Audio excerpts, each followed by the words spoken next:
In this video, I'm going to upload my website through my FTP. So on the left hand side here, you can see all the files in my PLR folder, the reseller files, and I'm just going to highlight all of them and just drag them over to the new folder that I created in the previous video.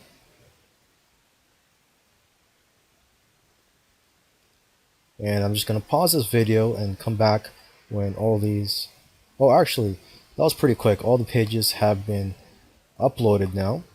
So we could actually go online, type in the website, and we could see what the sales page looks like. So the folder that I created here is test demo PLR.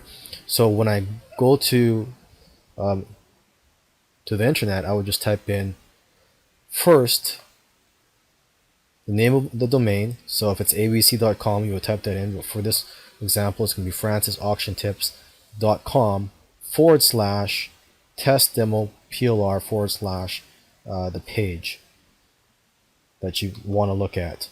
Okay, so let me just quickly do that here.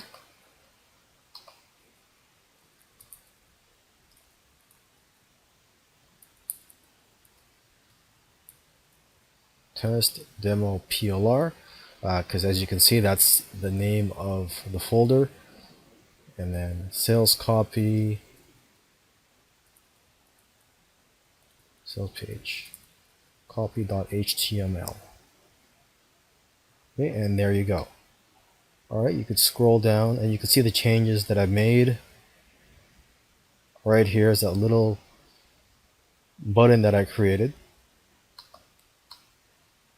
Alright, so simple as that. I've uploaded my sales page, and to make sure that you have all your images showing here, make sure that you also upload your images. As you can see here, there's an images folder that contains all the images that are showing on the sales page and other pages.